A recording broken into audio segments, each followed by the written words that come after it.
That is when the entire world is with me. When I am in a crowd, I feel totally isolated, alienated. I close my doors and and I'm alone, I hear the starving children of Africa and India. I hear 1,000 ugly noises from everywhere. They're there. Whereas in the noisy street, that sound is screened out. And I feel a lot more please. I wanted to ask something. Because last week when we prepared for this presentation, we read that in the first part there in Eyes of March, there are two motifs, this with the eyes of Rosita and this mind of spring and mind of winter. And you said that you read this about in the newspaper about Rosita. And have you also been to El Salvador, or you just? Well, I've been to Guatemala. I speak Spanish, or I used to speak it quite well. I like to learn languages. It's a passion of mine. The trouble with life is that it's too bloody short. When you discover the things you want to do, you're already too old to do them. You will not understand that, but it will come to you in time.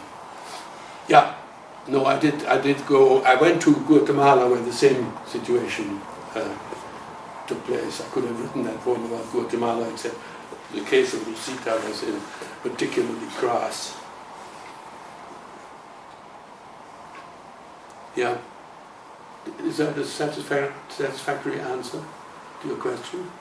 Yes, and what... Are you from El Salvador by any chance? No, I'm from Romania. Okay. But I found it interesting, this idea with Rosita, that because her eyes, they appear in lots of parts, and I wanted to ask you what you thought about this when you put it into the poem. I mean, what exactly you wanted her to be, like a symbol of a person who has to suffer all this, or how was it? Well, I suppose she became for me a most painful manifestation of our brutality to ourselves. Homo homini lupus, as the Romans. Man is man's wolf. Is that a good translation? Something like that. We are our own worst enemy. And it is worst again and again, and this is where autobiographical elements may have crept in that I was not aware of until I wrote Coming to Terms with a Child. It may have been my own childhood, which was not exactly rosy, shall we say. That has made me very sensitive to the suffering of children. If there is such a thing as innocence, surely children are innocent. And yet they suffer everywhere today. Now, as we talk here, children are suffering pains that if I allowed them to enter my head fully, I'd have to leave the room. And when I'm in my room on my own, that's what happens. And she became, you're quite right, a kind of symbol. I didn't want to recreate another, although if you go through the poem, you'll see other children turn up, especially in the Japanese section, where I deal with the Hiroshima event, which is another horror story that we tend to forget, but we must not forget. We cannot forget.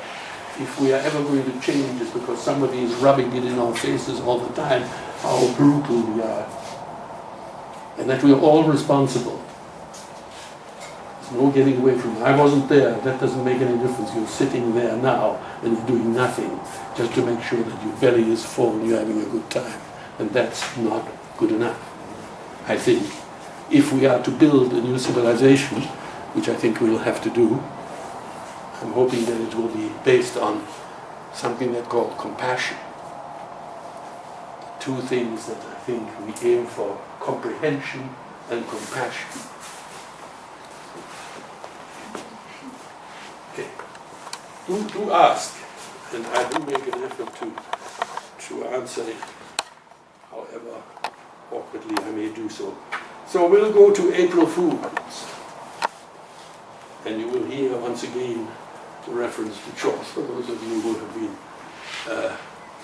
what shall we say, corrupted by studying literature.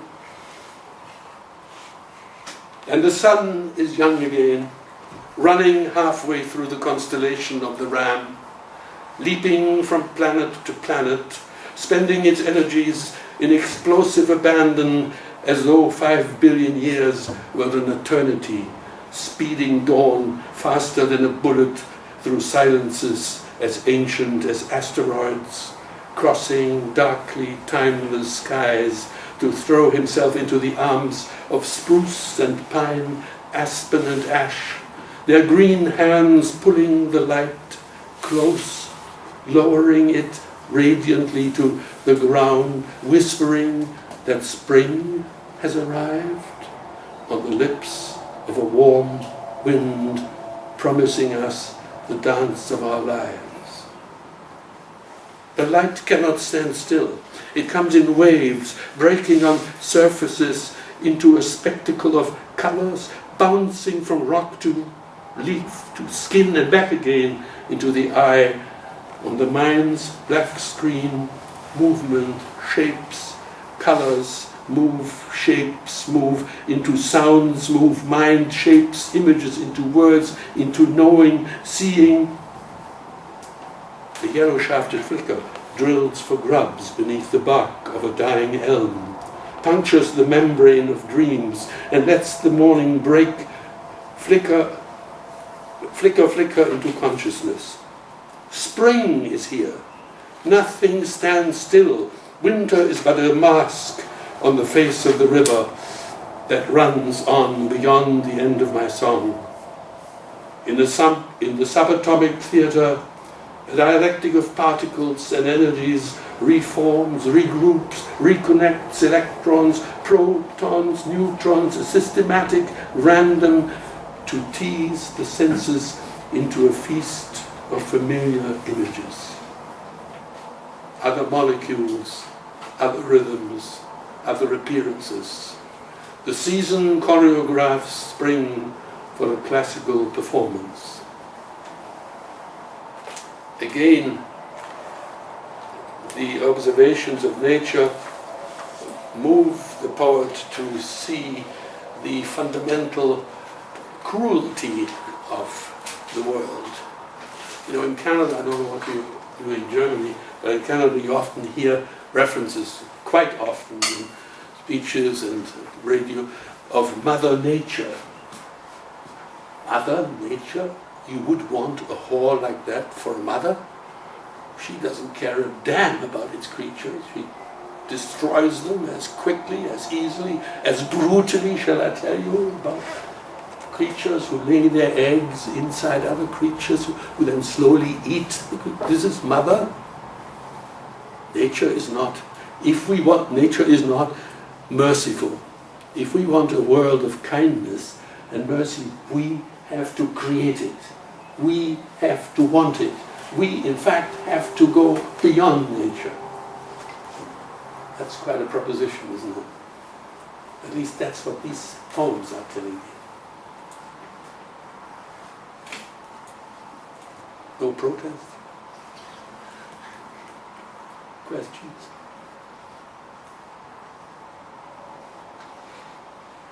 But you see, all this urges itself upon me not don't reverse the process, which one so easily does, that I go at this with a certain prejudice.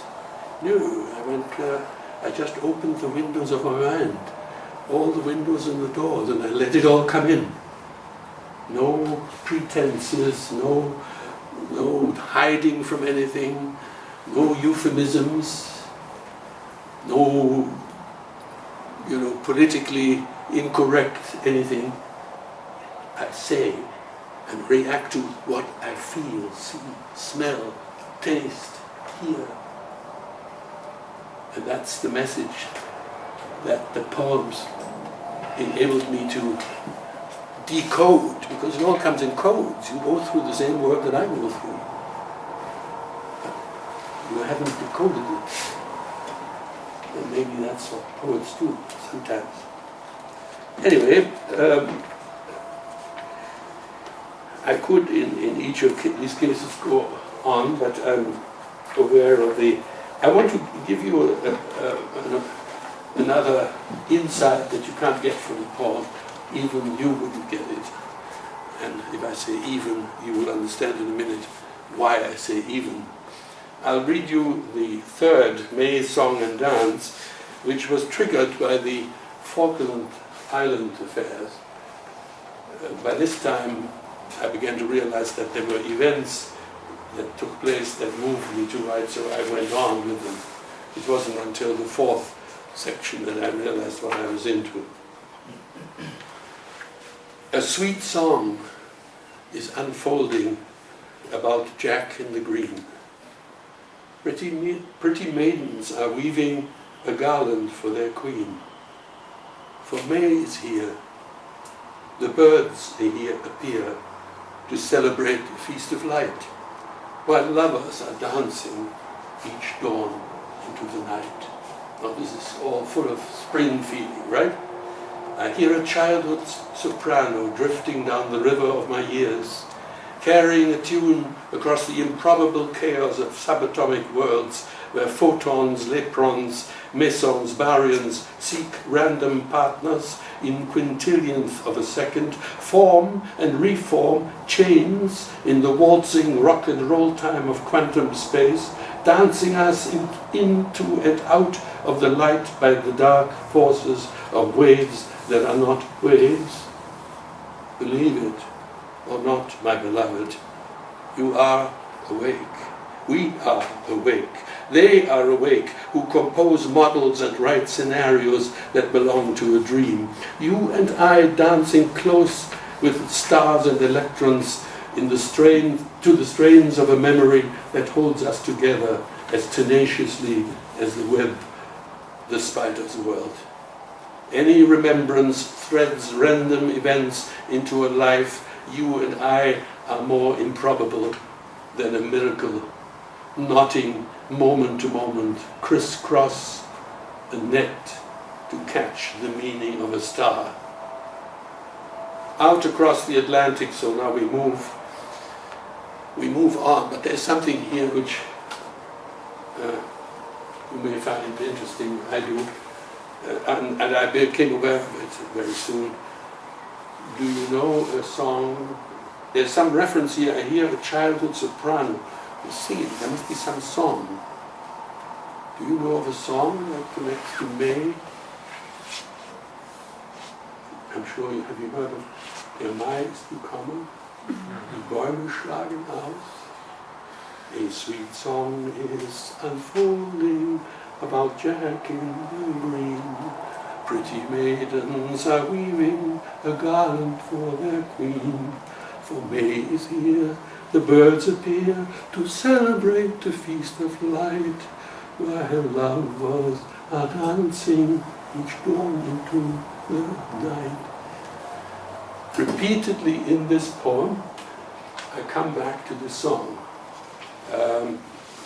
The young trees, on page 37, the young trees are unfurling their first leaves in the wind, and the fragrance of flowers makes all our senses sing. For May is here for us to cheer the honeymoon of earth and sun, burn the puppets of winter, our loving quest begun. So this celebration of spring goes as almost a counterpoint theme right through this poem. But of course, you didn't notice, and you know the song. My Canadian readers will never notice, but they don't have to. It helped me construct the poem, and that's enough. And you as a reader will get it even without your ability to identify it. You don't have to be able to say, oh, April is the sweetest, that's Chaucer. It's enough that you understand that April is cruel. But if you have that extra information, it immensely enriches your experience. It's like hearing a Beethoven sonata. You can be moved by it. You know, how can you resist the melodic structure of them? But if you know how a sonata is constructed, you know something about keys and the modes and the moods they create, then you have a much more rich experience. And it is so with literature. The more you bring, you can safely assume that whatever you bring to bear, the poet put there, even if he didn't know. Because I use my mind, but I haven't labeled everything that's in my mind, thank goodness. But sometimes I discover that I've done things that are an echo of something else. Somebody points it out to me and I say, oh, I'm delighted. I'm linking myself to a tradition. All right, how are we doing for time? Maybe I should have another pause, give my voice a pause and give you a chance to ask some more questions.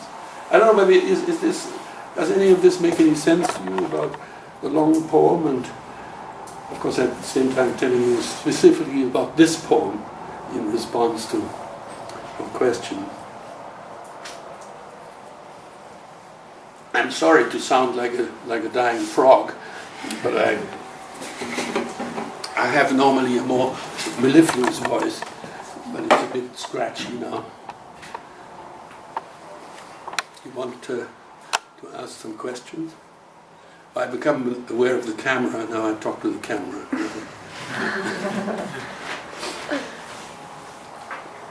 No questions? Come on. The moment I'm out, you will start firing away, yes. Well, is April or spring in general only cruel to you? Because I personally relate only positive feelings to spring, for example.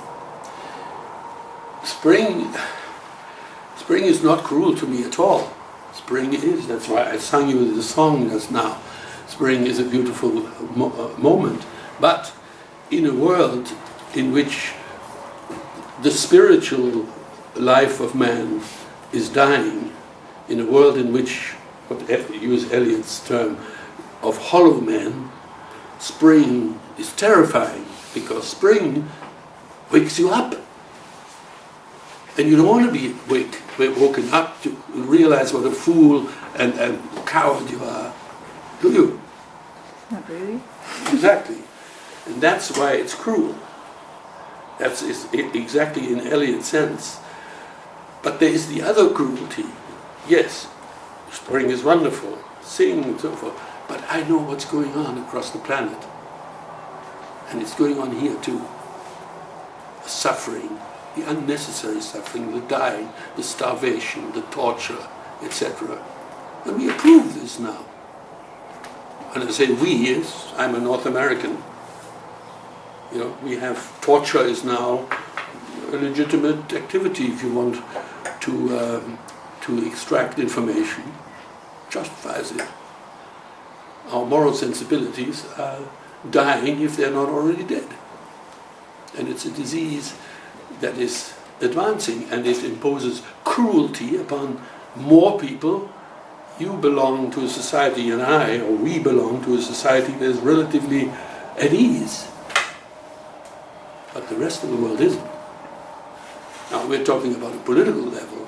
At this point, I would also raise the ecological situation.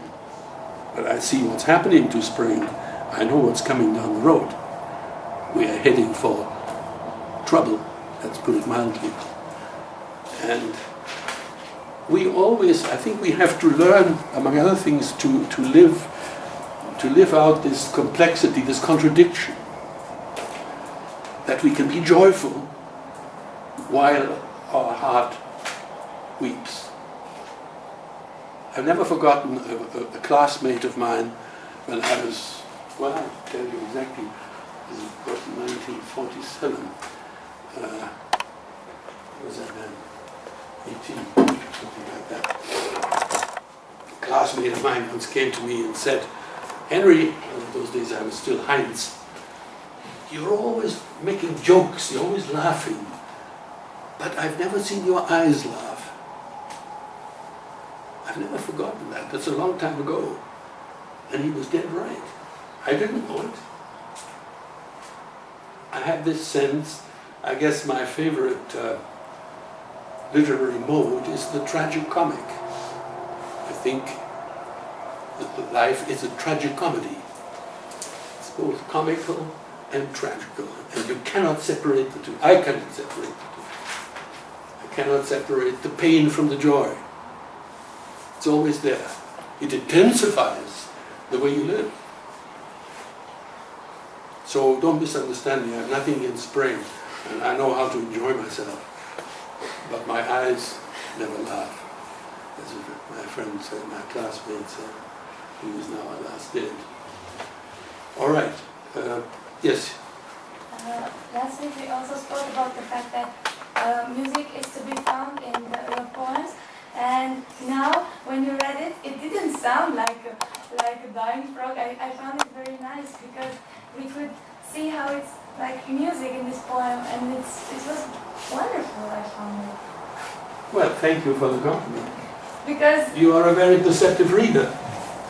Because music is very important to me, not just because of this song, which is rather a sort of vulgar manifestation of it.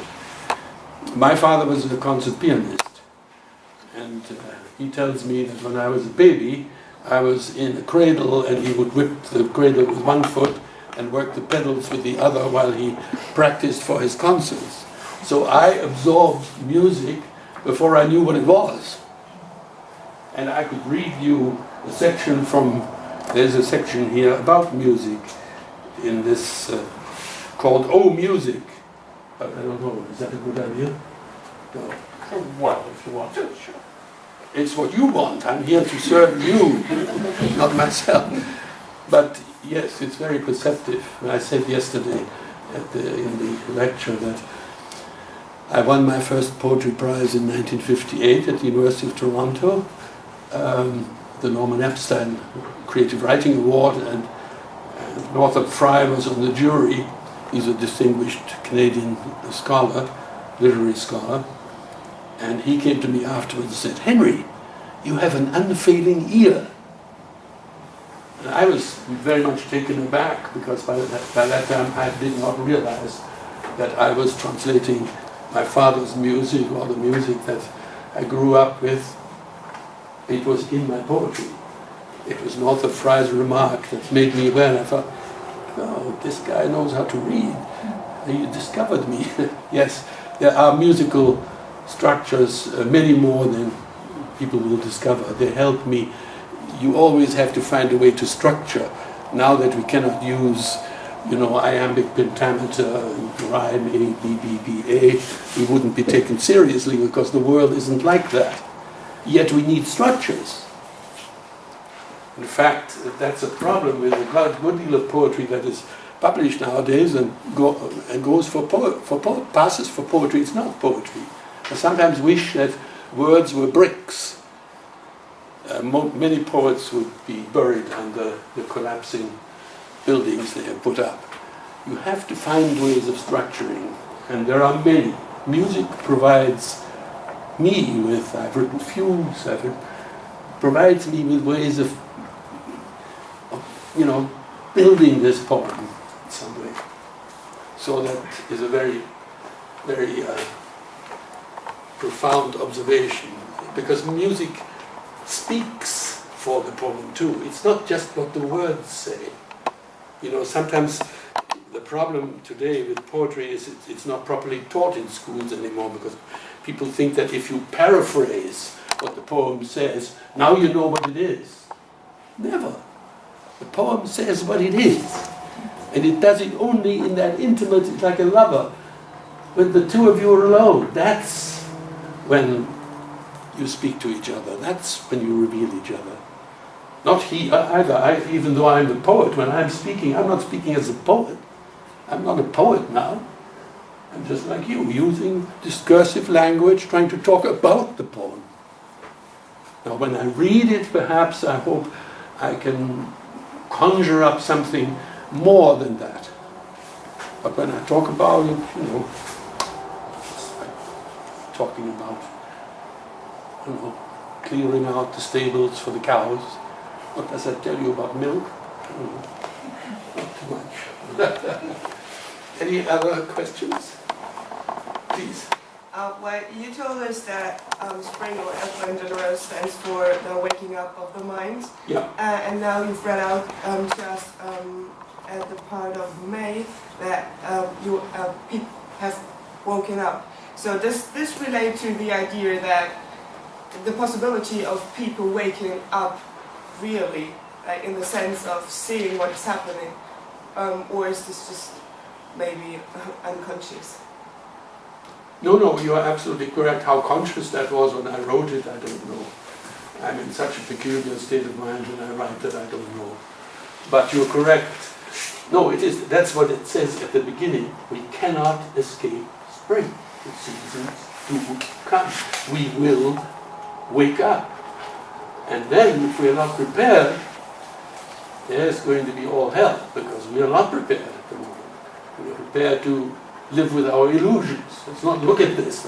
Any excuse, you know. I took a year of psychology, and I know all about fight and flight, and my daughter is a practicing psychologist. She took up psychology because she wanted to figure out her parents. I warned her that this would be a big undertaking. All right. Yes? If I may ask you maybe a personal question, you referred to your grandson and that you owed him some answers. Did your grandson or your grandchildren read your poems, and did they get the answers? Or perhaps in a more general way, would you like to have pupils read your poems in school, for example? How would you teach them poetry? Yeah, I should have said that my grandson, I just last week went to his 4th birthday party. So that would answer part of the question. I hope to live to see him write it. I've promised to be there when he graduates, but by that time I should be 100 or more. Well, we'll see. But as for young people reading the poem, obviously I published it. And that means I obviously meant more than my grandson to read it, because I could have just written it by hand and given it to him. The reaction to both the English and the German version I've called Ein Kind kommt zur Sprache. Both of these titles are ambiguous if you think about it. I have had some very astonishing letters from readers who have been incredibly moved. I mean, I was surprised because I thought it was my experience. Lots of people had others and worse experiences, indeed. But the poem has moved a lot of people, and to me it's important that poetry moves you, because when poetry moves you, all of you is involved. You're not just reacting with what's in your head. It should make your entire body, everything that you are, should be moved by the poem. You need not be able to talk about that. It's just that you have like a musical moment, some passage in a symphony by, I don't know, Gustav Mahler, where you suddenly, your heart stops, and you know you are close to the very essence of things, and then it's gone, and you don't know what it was, but you somehow feel you've changed, you've been moved. I think that's important, to me at least, to achieve that in a poem from time to time. And young people, I don't know, what is young? No, but from where I stand, Professor Küster is a young man. I beg your pardon? He doesn't feel like It that. doesn't feel like that. Well, I don't feel like an old man either. What do we do about that? Anyway, yeah, any more questions? I don't know, was that a satisfactory answer? Thanks. Okay. Yeah, Bennett was born, is 4 years old. He was born just 3 weeks after my 80th. If he were able to read it now, I'd have to be a little older than I am. Bad enough as it is. Nobody? Yes. May I ask a question about another section? Absolutely, you can ask about anything. Last week we discussed different sections in different groups. Then I came across the line, life is not a movie except for minds that move in darkness. winter belongs to them, but spring is ours. So that's one thing which I came across, because one time you say spring is cool and people wake up, and on the other hand you say spring is ours. So Spring is what? spring is ours. Ours, yes. Yeah. So You find that contradictory? the Yeah, good. First of all, I'm delighted because I'm always happy when you see contradictions. I experience the world as a phenomenon that is full of contradictions. And I mean by contradictions, irresolvable, the way that subatomic particles behave in quantum theory.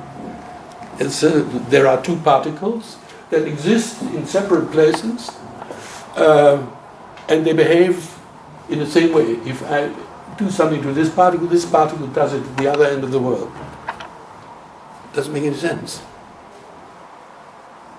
My play, my most successful play that started in Stratford, is a play called Inuk and the Sun. It's set in an Eskimo setting. The opening line is black is white and white is black.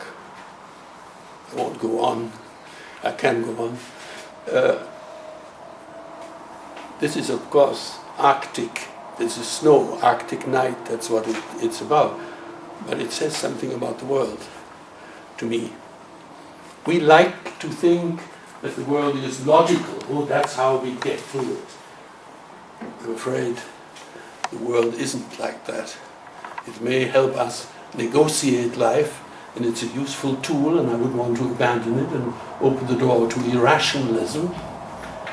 But you have to, I think, provide space for the reality to enter your mind and to live with the uncertainties.